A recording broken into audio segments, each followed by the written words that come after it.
तो मुझे लगता है कि एक होता है कि कभी कभी हम लोग जानते भी नहीं थे ट्रेंडिंग का मतलब क्या होता है।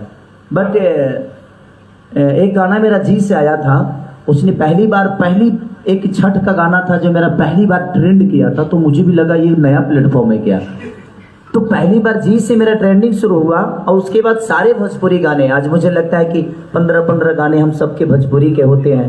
तो ये गर्व की बात है कि हमारा भोजपुरी समाज और हमारे चैनल का पहला जो ट्रेंडिंग सॉन्ग था वो भी इन्हीं का था, जय जय शिव शंकर।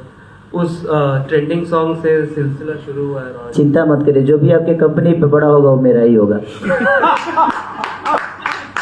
ऐसा नहीं है, जो बेहतर करेगा सबका। देखिए भाई, मैं कभी कभी मस्ती करता हूँ तो प्लीज यार कंट्रोवर्सी और से मत करना यार, नहीं तो मैं बहुत फंस जाता हूँ मतलब कि अपने जुबान की वजह से, क्यों हाँ थोड़ा सा टेढ़ा टाइप का हूँ मैं। तो आशीष जी आपको आपके पास भी है, थोड़ा सा बोल लीजिए ना, तो लोग बोलेंगे तो आशीष जी के साथ हम लोगों ने फर्स्ट टाइम काम किया है।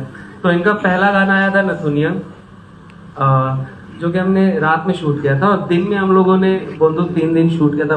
मतलब आई थिंक मई जून था, गर्मी इतना ज्यादा था। तो आपका एक्सपीरियंस कैसा था हम लोगों के साथ, मतलब कि जो पहला गाना आपने शूट किया, टेक्निकली आपका पहला गाना है हमारे साथ। तो सबसे पहले आई एम सो सॉरी, मेरा गला थोड़ा सा खराब है। अब मेरी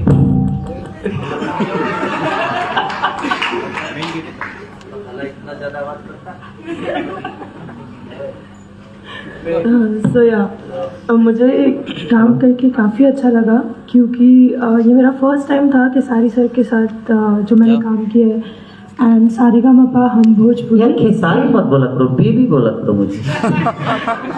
क्यों मेरे जीवन में कोई बेबी बोलने वाला नहीं है अभी। मुझे लगा बाबू बोलना था। ये देख सकते हैं आप केमिस्ट्री। सो मुझे बहुत अच्छा लगा काम करके। एंड एक और स्टोरी है, बद्री सर की एक और स्टोरी है, मैं बताना चाहूँगी।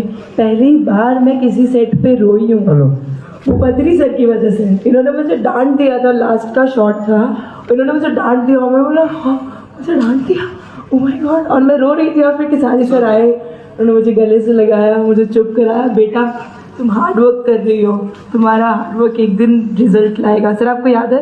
हाँ मुझे मेरे जीवन में हर चीज मुझे याद रहता है, लोग भूल जाते हैं। तो इसलिए मैं हमेशा कोशिश यही करता हूँ। देखिए खेसारी लाल के स्टेडम क्या है नहीं है ये मैंने नहीं रखता, सामने वाला कलाकार को अगर मैं अपने स्टेडम के साथ काम करूंगा तो शायद काम मेरा ही खराब होता है। इसीलिए मैं कभी भी जीवन में जो भी आर्टिस्ट होता है वो कम वर्क करे या ज्यादा करे, कोशिश यही करता हूँ कि वो मेरे दोस्त की तरह रहे। और इसीलिए मैं उसको पहले फ्री करता हूँ, बातें करता हूँ, हंसी मस्ती करता हूँ, ताकि उसको ये ना लगे कि खेसारी, इसके दिमाग में ये लगना चाहिए कि दिस इज चिरकुट।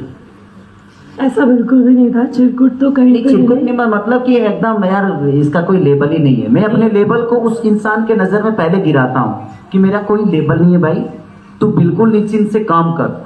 लेबल जो होगा वो अपने पर्दे पे हो सकता है क्या नहीं, बट मैं उसके नजर में पहले अपने लेबल को गिराता हूँ, उसके बाद उसके साथ काम करता हूँ।